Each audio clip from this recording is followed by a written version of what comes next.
అప్పు అప్పు అప్పు 2014 నుండి 2023 వరకు అసలు కేసీఆర్ ప్రభుత్వం ఎంత అప్పు చేసింది, వాస్తవం ఏంది, దుష్ప్రచారం ఎంత జరిగింది, ఇప్పుడు ఎంత జరుగుతోంది, ఈ వీడియోలో తెలుసుకుందాం. BRS party, Congress party, Bharatiya Janata party చెప్పే లెక్కలు కాదు.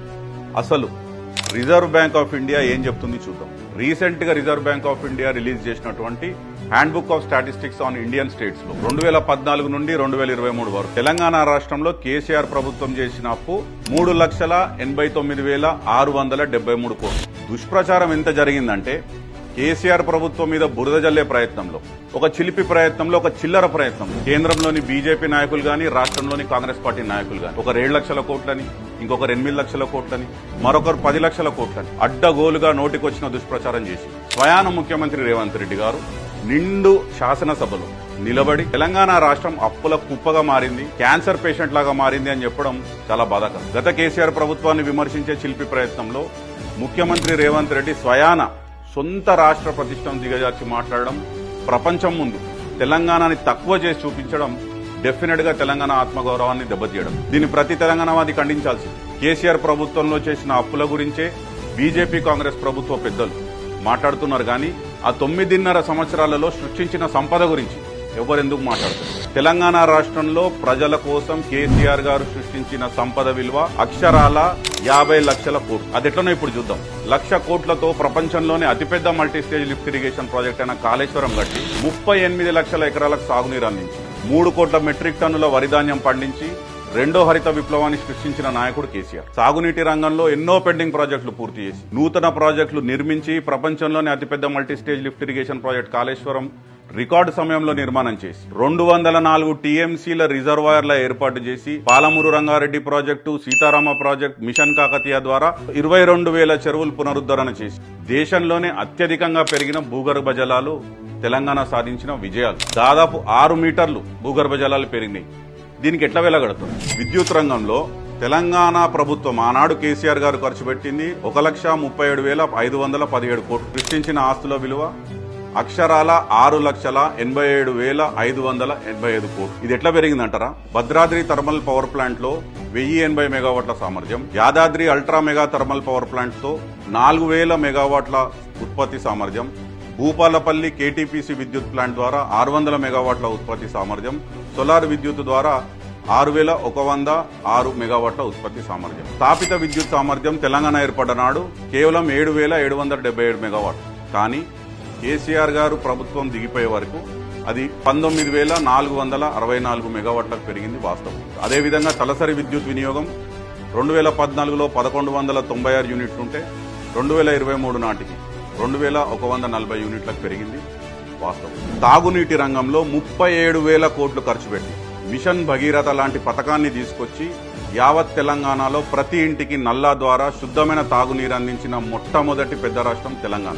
ఇది కేసీఆర్ గారు సాధించిన జల విద్యుత్. వ్యవసాయ రంగంలో తెలంగాణ రైతు రాజును చేయాలనే ఒక సదుద్దేశంతో, ఒక దృఢమైన సంకల్పంతో కేసీఆర్ గారు 24 గంటల ఉచిత విద్యుత్తు కోసం 36,899 కోట్లు ఖర్చు పెట్టి 58 లక్షల మంది రైతులకు 30,000 కోట్లకు రుణమాఫీ జరిగింది.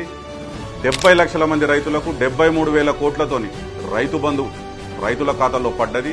5 లక్షల ఉచిత జీవిత బీమా రైతు బంధు ప్రీమియం కట్టింది. 6,861 కోట్లు. దాదాపు 9 ఏళ్లలో 1,34,768 కోట్ల విలువ చేసే ధాన్యాన్ని కొనుగోలు చేసింది కేసీఆర్ ప్రభుత్వం. 9.5 సంవత్సరాలలో పెరిగిన సాగు విస్తీర్ణం 2014లో 1,30,00,000 ఎకరాలుంటే 2023 నాటికి 2,68,00,000 ఎకరాలకు పెరిగింది. అదే సమయంలో పెరిగిన వరిధాన్యం ఉత్పత్తి 2014లో 68 లక్షల టన్నులుంటే 2023 కల్లా 3,50,00,000 టన్నులకు పెరిగింది.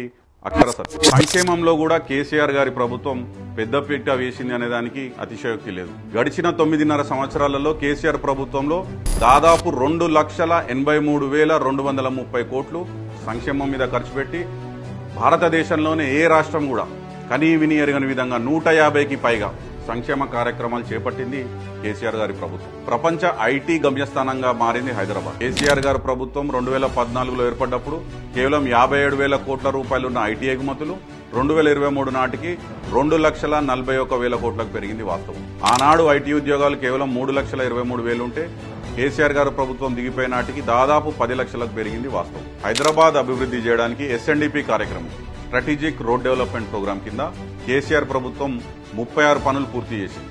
అందులో 19 ఫ్లైఓవర్లు, 5 అండర్ పాస్లు, 7 ఆర్యూబీలు, కేబుల్ బ్రిడ్జ్, స్టీల్ బ్రిడ్జ్, ఇంకో 3 ఇతర కార్యక్రమాలు. అదే సమయంలో 137 మిస్సింగ్ లింక్ రోడ్లు నిర్మించింది హైదరాబాద్ లో ఆనాడు కేసీఆర్ ప్రభుత్వం. నాలా డెవలప్మెంట్ ప్రోగ్రాం కింద 1000 కోట్లు ఖర్చు పెట్టి ఎస్ఎన్డిపి ప్రోగ్రామ్ ని ప్రతిష్టాత్మకంగా తీసుకుంది కేసీఆర్ ప్రభుత్వం. పల్లె ప్రగతికి సుమారు 70,000 కోట్ల ఖర్చు, విద్యారంగం 1022 గురుకులాలు, 1005 రెసిడెన్షియల్ జూనియర్ కళాశాలల ఏర్పాట్లు, 85 గురుకుల డిగ్రీ కాలేజ్. వైద్య రంగానికి కేసీఆర్ గారి ప్రభుత్వం ఖర్చు పెట్టింది 61,650 కోట్లు. ప్రతిష్టాత్మకంగా ప్రజా వైద్యం 17,000 నుంచి 34,000 బెడ్స్ కి పెరిగింది. హైదరాబాద్ నలువైపులా సిద్దమవుతున్న టిమ్స్, వరంగల్లో 2,000 బెడ్స్ తో సూపర్ స్పెషాలిటీ హాస్పిటల్, ప్రభుత్వ 29 మెడికల్ కాలేజీలకు దాదాపు 4,000 కోట్లు ఖర్చు పెట్టింది కేసీఆర్ గారి ప్రభుత్వం. భవనాల విస్తీర్ణం జిల్లాకో కలెక్టరేట్, జిల్లాకో ఎస్పీ ఆఫీసు, జిల్లాకో మెడికల్ కాలేజ్, మన దగ్గర ప్రతిష్టాత్మకంగా నిర్మించుకున్న సెక్రటేరియట్.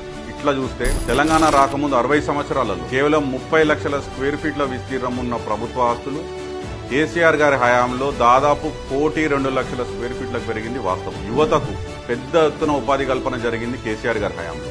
1,60,083 ప్రభుత్వ ఉద్యోగాల భర్తీ జరిగింది వాస్తవం. ఇంకో 40,000 ఉద్యోగాలు వివిధ ప్రక్రియల్లో దశల్లో ఉన్నది కూడా వాస్తవం. 9 ఏళ్లలో 24,000 పరిశ్రమలకు అనుమతులు జారీ అయినాయి. దాదాపు 4 లక్షల కోట్ల పెట్టుబడులు తెలంగాణ రాష్ట్రానికి వచ్చినాయి. తద్వారా టీఎస్ ఐపాస్ ద్వారా ఐటీ రంగంలో 24 లక్షల ఉద్యోగాల కల్పన జరిగింది. ఆర్థిక ప్రగతిలో భారతదేశంలోనే తెలంగాణ రాష్ట్రాన్ని అగ్రభాగాన నిలబెట్టింది కేసీఆర్. తెలంగాణ తలసరి ఆదాయం 2014లో 1,24,000 రూపాయలుంటే 2024 కల్లా 3,57,000 రూపాయలకు పెరిగింది వాస్తవం. జీఎస్డీపీ గ్రోత్ అంటే రాష్ట్ర స్థూల ఉత్పత్తి 2014లో 4,5 లక్షల కోట్లుంటే 2024 కల్లా 15 లక్షల కోట్లకు పెరిగింది నిజం. మల్టీ డైమెన్షనల్ పవర్టీ ఇండెక్స్ అంటే పేదరిక నిర్మూలన 2014లో తెలంగాణలో 21.92% ఉంటే 2023 నాటికి పేదరికం తగ్గి 5.8% తగ్గింది. అక్షరాల సత్యం.